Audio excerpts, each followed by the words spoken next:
জলপাইগুড়িতে আক্রান্ত বিজেপি কর্মীরা। বিজেপি কর্মীদের মারধরের অভিযোগ, রাস্তায় ফেলে বিজেপি কর্মীদের উপর চড়াও। তৃণমূল প্রার্থীর নামে অভিযোগ বিজেপি, 6 জন বিজেপি কর্মী ভর্তি হাসপাতালে। যে ছবিটা আপনারা দেখতে পাচ্ছেন এই মুহূর্তে জলপাইগুড়ি ছবি দেখতে পাচ্ছেন। জলপাইগুড়িতে আক্রান্ত বিজেপি কর্মী। বিজেপি কর্মীদের মারধরের অভিযোগ। হাড়ের জ্বালা সহ্য করতে পারছে না তৃণমূল, তাই দাঁত নখ সব বের করে ফেলছে। বিজেপি কর্মীদের মারধরের অভিযোগ উঠেছে জলপাইগুড়িতে, রাস্তায় ফেলে বিজেপি কর্মীদের উপর চড়াও। তৃণমূল প্রার্থীর নামে অভিযোগ বিজেপির, 6 জন বিজেপি কর্মী ভর্তি হাসপাতালে।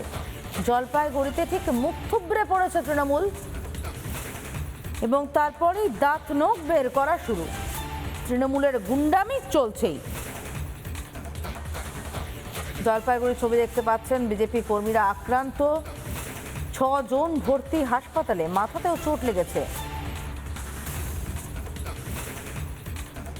মানুষের রায়, মানুষের আশীর্বাদে গেরুয়া ঝড় গোটা রাজ্য জুড়ে। জলপাইগুড়িতে মুখ থুবড়ে পড়েছে তৃণমূল, তার জন্যই কি এরকম দাঁত নখ বের করে চলেছে।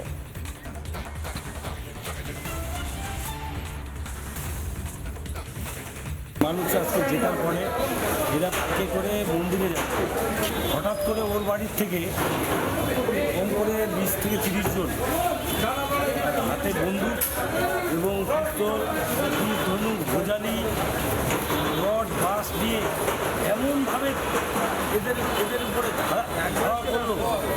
লোক মোটামুটি 200-300 লোক ছিল, এলো পাথারি মারধর শুরু করলো।